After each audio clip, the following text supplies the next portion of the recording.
Hey guys, Sean from Focus WOD, putting together this quick blog just to bring up a concept with you about the fear and the panic that goes on in your mind when you're training in the middle of a WOD, and specifically when it's a longer WOD that you're doing. Last night I did a 3 rounds of what was effectively about a 12-minute round, and there was sled pushes, box overs, thrusters, push press, power cleans, burpee, pull-ups, toaster bar, 10 of each. You had to get it done in 12 minutes in pairs, and then get, you either finish or you get cut off at the 12 and you go back, start again. You do that 3 times. So it's 36-minute WOD with a partner, and just amazing because it's obviously a lot longer than most WODs go.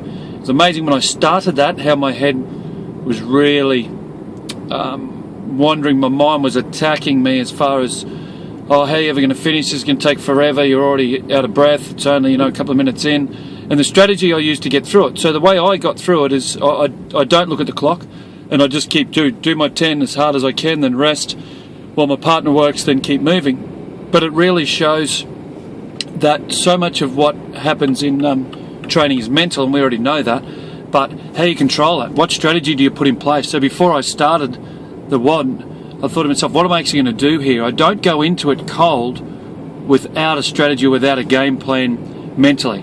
Now, whether that's I go, okay, I'm going to break, I'm going to do the sets of 10, focus on my breathing, focus on getting through that, then rest, or do I think I'm going to break, this certain exercise into 2 5s, I'm going to do this, I really sort of have a loose game plan, and then what I do is I adapt it on the run. So it's really with getting into your mind how you're going to adapt it, what you're going to do, how you're going to move forward, instead of just jumping into it feet first and then drowning, for want of a better term. So it's really about having a bit of a strategy that keeps your mind busy, so you're not worried about what's happening and you're not panicking about what's going on. Now, next workout that you go into, look at that. Now, if it's Fran, there's not a big game plan. It is get in, hit it hard, get out.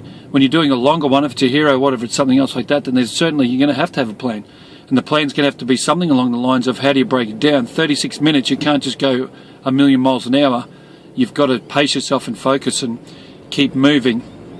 So I want you to really think about what you're going to do every time you get to your WOD. So every time you walk into the box, you look at what it is. If you see the WOD the day before or the morning of the workout, whatever, have a loose game plan before you get there, just so mentally you're not in the middle of the workout and your mind doesn't run wild, and that's when you end up in that panic breathing. It's when you end up putting yourself over the red line and in the hole, and you can't focus, and you end up so exhausted in the start of it that you can never get that back. So that comes into how you scale it, that comes into what weights you choose.